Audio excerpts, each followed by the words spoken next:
Victor's perspective. It's just me and Fran left in the booth. Foxy and her friends in the next one over left a little while ago. The others took the twig back to the ship not long after that. Apparently their toxin resistance, being generally on par with humans, kilo for kilo, doesn't extend to alcohol, which makes sense since they're not big into brewing it back on their home world. They have herbs they prefer to smoke. Me and Fran still had mostly unfinished drinks in front of us, so we decided to catch them up later. Toon never would have trusted me to be left alone with another woman, early on in our relationship, no matter how much I protested that Fran wasn't attracted to guys, wasn't my type, or that I'd got no interest in cheating on her generally. She'd have found a reason to stay and clung to me protectively. She wouldn't have meant it as an insult, but I'd still have been hurt. I'm glad she trusts me more now. Trust and healthy communication are the cornerstones of any good relationship, as multiple people I respect in my life have made me aware. I'm just looking out over the mostly empty bar when I notice someone. She's Terran. She's tall. Looks like 195 centimeters, but accounting for her heels, that's probably more like 185. She's slim and she's dressed from head to toe in an expensive-looking purple suit. Note, expensive-looking does not equal good-looking.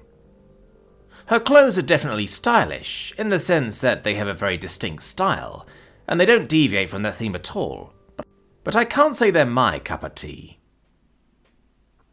She wears an ornate, medium purple waistcoat under a dark purple tailcoat, hanging down to below the top of her knee-high boots. Each hand is covered in about a third of a fingerless glove, extending from her wrists to the middle knuckles of her thumbs and forefingers, but not the rest of either hand.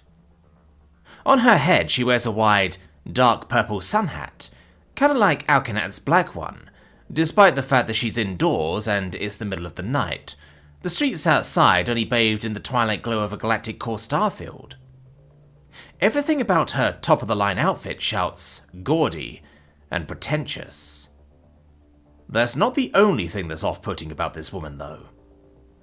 Her appearance itself is very heavily modified, from the thick head of dark purple hair spilling out from under the sun hat that it almost exactly matches in colour, to the bioluminescent purple eyes, to the skin that's way too pale, to the cutesy, baby-fat-laden, Betty Boopish facial features that make it impossible to tell her ethnicity.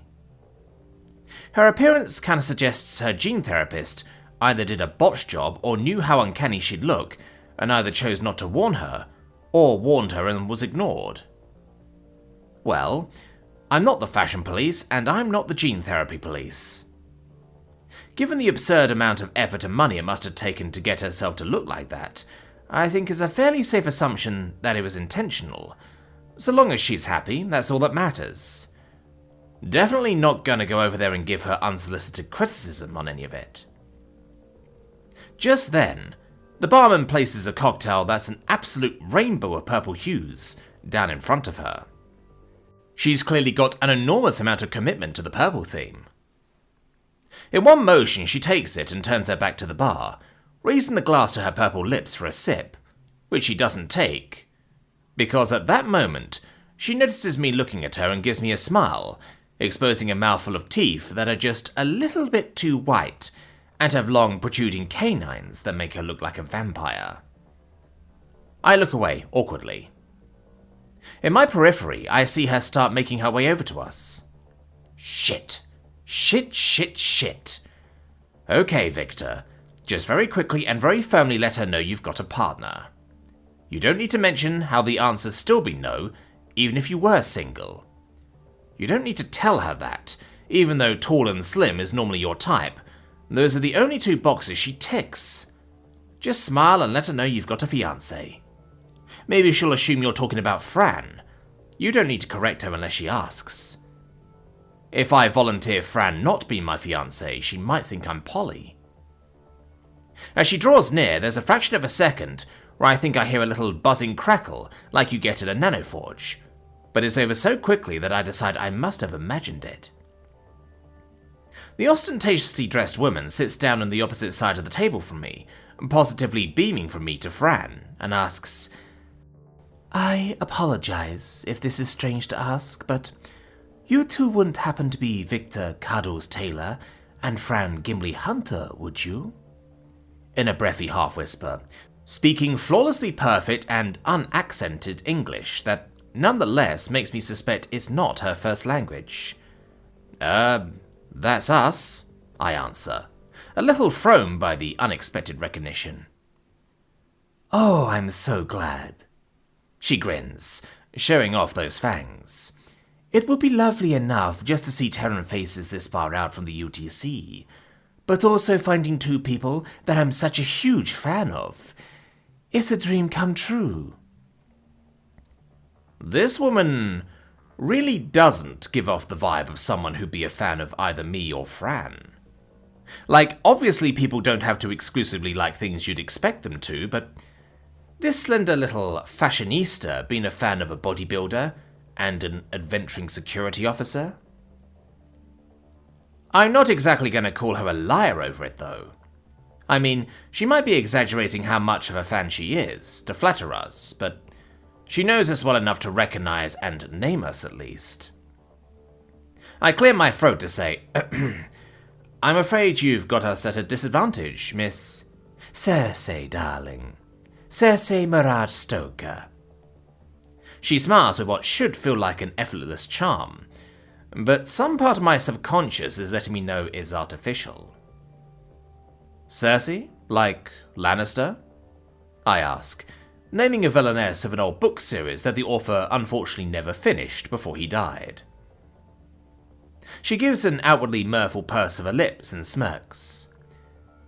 "Pronounced the same, but spelt Circe. My parents were fans of classical literature." "Oh, that's the Witch in the Odyssey, right?" I ask, snapping my fingers to help myself remember. She giggles. "She is, but I prefer the term enchantress, personally." Giving a mystical wave of her third-gloved hands, and wiggling her damn near actually white-skinned fingers. Seeing someone with such pale pigmented skin really throws into focus just how far off from white Europeans and other low melanin folks' skin actually is. "I'm sorry, I didn't mean to offend," I state. "Oh, and you haven't, darling. I was simply teasing," she pouts, outwardly reassuring. "That's good then." The woman gives a nod and finally takes a sip of her purple cocktail. "Oof, that's foul," she chuckles, her face twisted in disgust. "It might have been nicer if you'd chosen the components for taste instead of colour," frowns Fran, looking at the purple concoction with genuine puzzlement. The woman, whose entire personal brand seems like it revolves around the colour purple, laughs out loud at Fran's lack of a filter before beaming. "Good point, darling. I shall have to bear that in mind for next time."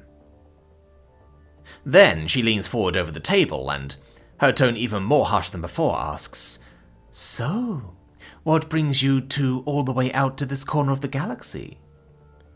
"We're just on our way back from a mission," I answer before deflecting. "What about yourself?" Her purple lips give a nonchalant twist as she shrugs. "I'm in acquisitions. There's something on this planet right now that my boss is very interested in our organization getting its hands on. I'm here to make sure that happens." "Sounds important," I shrug back, simply, as I take a draught of my ale, not prying for further details. "Oh, it definitely is. Its value as a step towards Terran domination of the galaxy can scarcely be calculated. That's why I'm hoping you two will help me get it," she answers casually. I freeze, my drink midway to my lips before placing it back down on the table and looking at her, my heart pounding, my blood adrenaline spiked, my mind whirring with calculations and my guts in freefall. "When you say Terran domination of the galaxy," I start, really hoping she means in some sort of competitive economic sense, limited to whatever industry it is that she works in. I mean just what I say. She smiles back, her tone a twisted parody of flirtatious. I mean us finally seizing what we should have taken 30 years ago. What we are owed for what the subhumans put us through. What we were always destined to have by the right to the blood flowing through our veins. Then, this organization, that'd be the Revanchists? I ask, my muscles tensing in readiness. It would, darling. Clever boy. She smiles back. You're a member? I ask, disbelieving. She scoffs, looking slightly irritated for the first time I've seen. I'm not just a member, darling. I'm a founder. I sit at King Saras's left hand. And what exactly has possessed you to reveal all that to us? What the hell makes you think we'd actually help you get whatever it is you're after? I say in a growl. Oh, that's simple. In about 10 seconds, none of you will have a choice. You're about to become my playthings, puppets on a string, putty in my hands. I scowl back at the delusional woman who can't be a gram over 60 kilogram, but thinks she's going to be able to hold any kind of influence over the nearly 300 combined kilos of combat-trained redhead she's sharing a table with. I stand, rounding the table as I announce, I've had enough. Cersei Mirage Stoker, I'm placing you under citizen's arrest for— Stop! She barks, ripping away most of my mind with the order. I'm still conscious, still aware of who I am and where I am. It's just the parts of me that I used to do things, want, feel, consider, decide, and act. They're all gone. Or maybe they're not gone, but if they're still here, they're not accessible to me anymore. Dance your best cheek for me. The purple woman smirks. I'm not a dancer, and I'm aware that seconds ago I was trying to arrest this woman. Nonetheless, the thought of doing anything other than exactly what she says does not enter my mind, as I bring my hands to my hips and bounce in place, rapidly tapping my toes and heels against the floor as I jump up and down. Very nice, she says, clapping her hands together once with a smirk. Stop and sit back with the cave woman. I march rigidly back to my place beside Fran and sit. Kiss her, orders my puppeteer, flashing her glowing eyes in anticipation. I turn towards Fran and lean down to plant my lips against her cheek, briefly feeling her body heat against them as I get a waft of her natural fragrance. The purple woman sighs. How about you try that again, and this time kiss her like she's your girlfriend, not your grandmother. I lean back down, bring my left hand to the right of Fran's jaw, and turn her face to meet her large, muddy green eyes, before squashing her prominent nose against my cheek as I bring my lips to hers and kiss her passionately, her smell filling my nostrils. Kiss him back, girl, instructs the woman, causing the previously inert Fran to spring to life and start reciprocating my embrace, enthusiastically snogging me in return. Ho ho ho ho, yes. What delightful pair of playthings you two make. I think, after you've brought me some of that thanatite, I'm going to bring you back to Bastion with me. When Cyrus asks what I want as a reward, I'm going to ask him to let me keep you both. Smirks the one controlling us, as she watches me and Fran kiss for her, and purple flames buzz and crackle to life in her left palm.